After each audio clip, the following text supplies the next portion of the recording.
So, we all know Disney, right?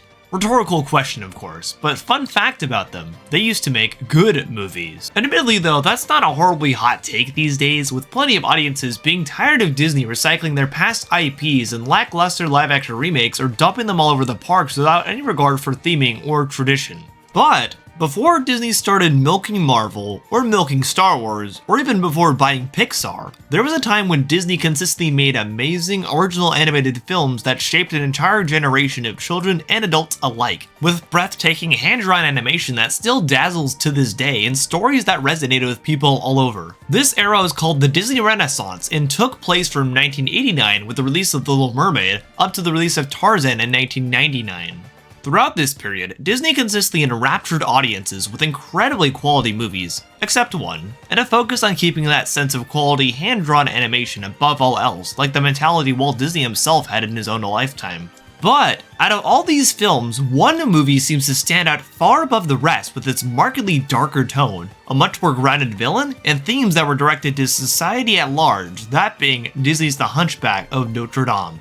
Hunchback of Notre Dame is like a once-in-a-lifetime Disney movie, since honestly don't think we'd ever see a movie like this at all, probably ever again from Disney. And even in the 1990s, this film was a big risk for Disney given their family-friendly brand and the fact this film contained so many darker things, and also things that appeal more to adults than kids. This is one Disney movie that I've really found I appreciate so much more as an adult than I did as a kid. And one thing that I've really noted about it is that it taps into mental health in a way that a lot of other Disney movies don't, and especially any other Disney Renaissance movie. This film is surprisingly deep overall, but especially with how it taps into gaslighting, creating your own mental prison, imposter syndrome, and lying to yourself to build up your own pride. This film is surprisingly profound with how it taps into mental health and a lot of real concerns that come with that, and that's what I want to talk about in today's video.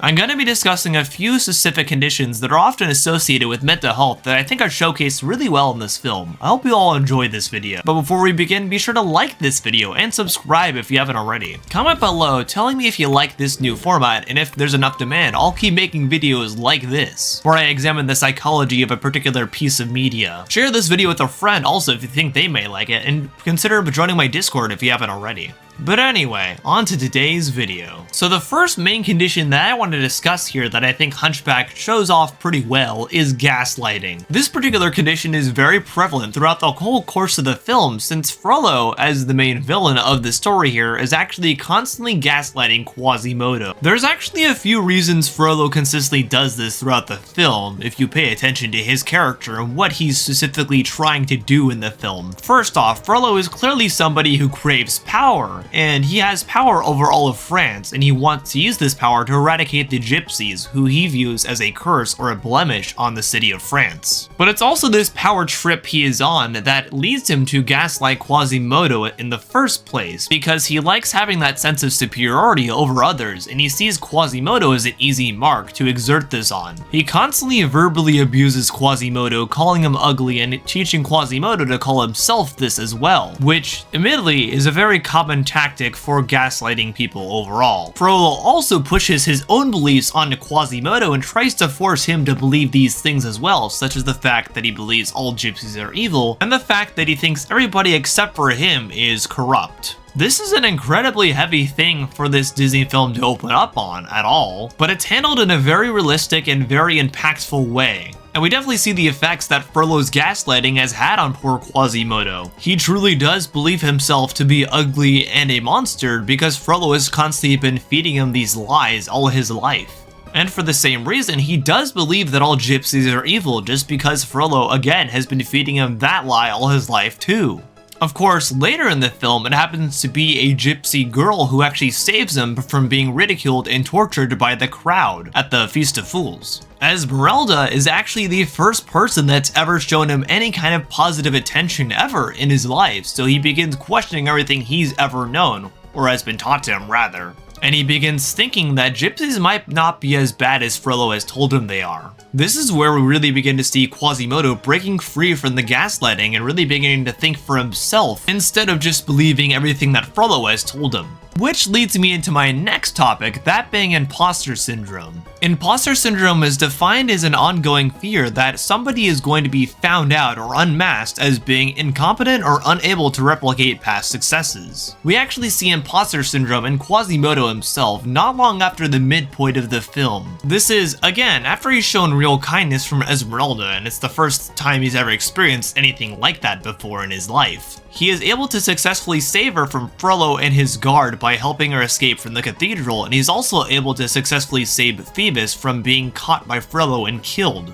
However, at this point in the film, he finds out that Frollo is going to attack the Court of Miracles with 1,000 men and kill Esmeralda and everybody else there. And it's because of this shocking revelation and also the previous gaslighting from Frollo that he begins reflecting on here, that he's not sure if he can save anyone now at all. He feels like no matter what he does, he'll still be seen as a monster, so he's not even sure saving them is worth it. But at the end of the day, he still does the right thing here and chooses to go with Phoebus to save Esmeralda. But because of Frollo's words beginning to get to him again, he begins to develop a sort of imposter syndrome in this exact moment and starts to feel like all the successes in the past for saving Esmeralda and all the kindness he has been showed from her might have just been a fluke and maybe he's not deserving of it at all. He's really grappling with whether he's a monster or whether he's actually deserving of kindness here, and it's really interesting to see that portrayed so well in an animated film. This small scene here just really nails it in my opinion, which actually occurs after Quasimodo tries to go and save Esmeralda and then ends up leading Frollo right to her.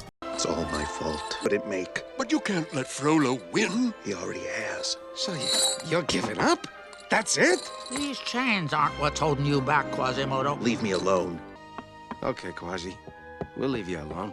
After all, we're only made out of stone. We just thought maybe you were made of something stronger. This is probably where Quasimodo gets hit the hardest in the entirety of the film with imposter syndrome, since he is both figuratively and literally chained down by this idea he is the monster, and that everybody he encounters should fear him or else they'll get hurt. It's a really dark, really sad scene, but it makes it all the more empowering when he finally gets the courage to rise up and stop Frollo's evil plan and save Esmeralda. This is easily the most empowering scene in the entire film, and it's amazing to look at even all these years later. To be honest, this whole film is easily one of Disney's best looking animated movies ever.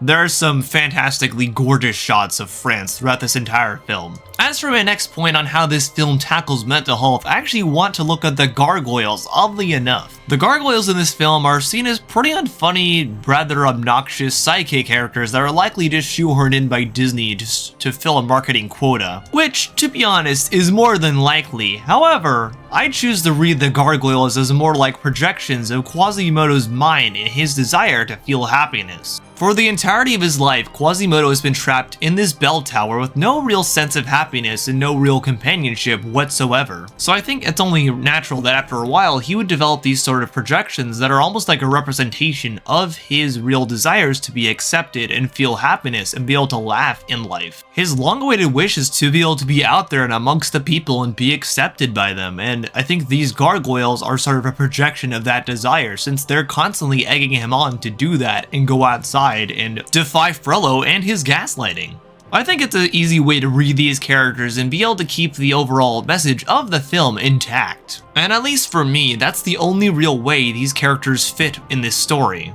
The last big one I want to bring up here is actually lying to yourself in order to build up your own pride, which, of course, is something we see Frollo do constantly throughout this film. Frollo has not only convinced everybody around him that he is righteous in doing the work of God by eradicating the gypsies and also gaslighting Quasimodo, but he's even now convinced himself this by just doing this consistently over the years and becoming so twisted. This is best exemplified in the Hellfire sequence where Frollo is lusting after Esmeralda, and instead of acknowledging the fact that he is lusting after her, he chooses to blame it on her and says she is a witch, and if that she doesn't choose to be by his side to be his sexy lamp, essentially, he's going to have her burn for her crimes of making him lust after her. He is incredibly twisted, and this is easily the darkest scene in any Disney movie, most likely. And it is easily the best villain song ever created. The visuals throughout this song are just insane to look at and wildly warped and twisted, reflecting Frollo's own twisted desire to eradicate all the gypsies but try and take Esmeralda as his own.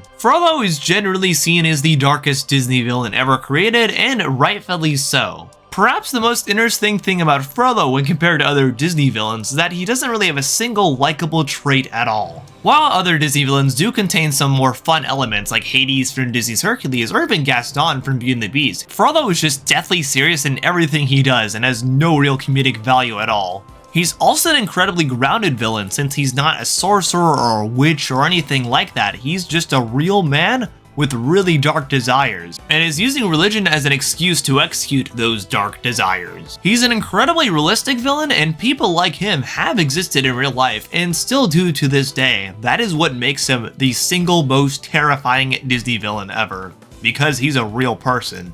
However, even with Frollo's constant religious abuse, there is actually some solace to be found in religion for Esmeralda within this film. While Frollo is just using religion as a way to try and control everything around him and also try and exact his desires to kill the gypsies, Esmeralda almost finds the inverse, being able to use the cathedral that Quasimodo is housed in as a way to find sanctuary from Frollo and his evil. This is something I also really like about this movie, its ability to write in duality, showing how Esmeralda is able to use religion as a way to get away from Frollo and all the persecution she's facing, as well as when Frollo is discussing how Quasimodo is a monster and trying to make him feel that way, when in actuality Frollo is the monster and Quasimodo is really the man in this situation. This movie has some incredibly smart writing, and I think will forever stand the test of time as one of Disney's greatest, easily. It's also wild to me how well it taps into mental health despite being a pretty early Disney Renaissance film. But it does an incredible job at this, discussing gaslighting, imposter syndrome, and lying to yourself, like I said before. I don't think we'll ever get a film like Hunchback again from Disney, to be honest, because this is just such a once-in-a-lifetime, like lightning-in-a-bottle incident. But I do hope we keep seeing animated movies that are not afraid to go this hard and be this bold with their messaging overall. I think we've seen some incredible films in the past decade that have actually been just like this, such as the Spider-Verse films or pretty much anything from Laika. And I really hope we continue to see this. This is a message that needs to get out there more, just in general.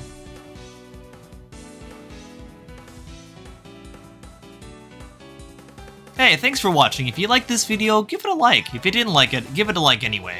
If you want to check out all my socials down below, you can see all those down there. And if you want to join my Discord too, where you can communicate with me and others offline, that should be linked down below. And if you want to check out my Letterboxd, that is linked down below as well. That's where I review movies, oftentimes movies or shows I won't review here on YouTube. So you can check that out too if you want extra content from me.